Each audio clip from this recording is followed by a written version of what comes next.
বন্ধুরা দেখো, দুটো পরী এসে রাত্রিবেলা আমার ড্রাগন গাছে এসে বসে আছে।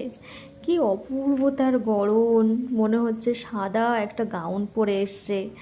আর মাঝখানে এই যে পুংকেশর গর্ভকেশর মিলিয়ে ফুলের গড়নটা এত সুন্দর।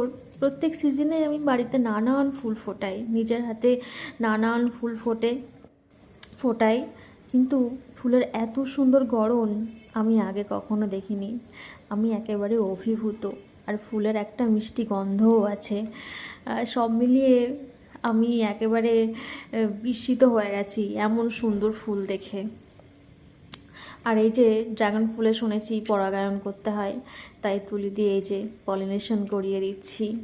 অবশ্য মৌমাছি প্রজাপতি সকালে কাজটি করে দিত, আমার আর তর সইল না, তাই জন্য আমি নিজেই তুলি দিয়ে এই পলিনেশনটা করিয়ে দিলাম। আর এদিন খুব বৃষ্টি হচ্ছিল, তাই এই যে একটা প্লাস্টিক দিয়ে মুড়ে দিয়েছি ফুলটা, যাতে ফলটা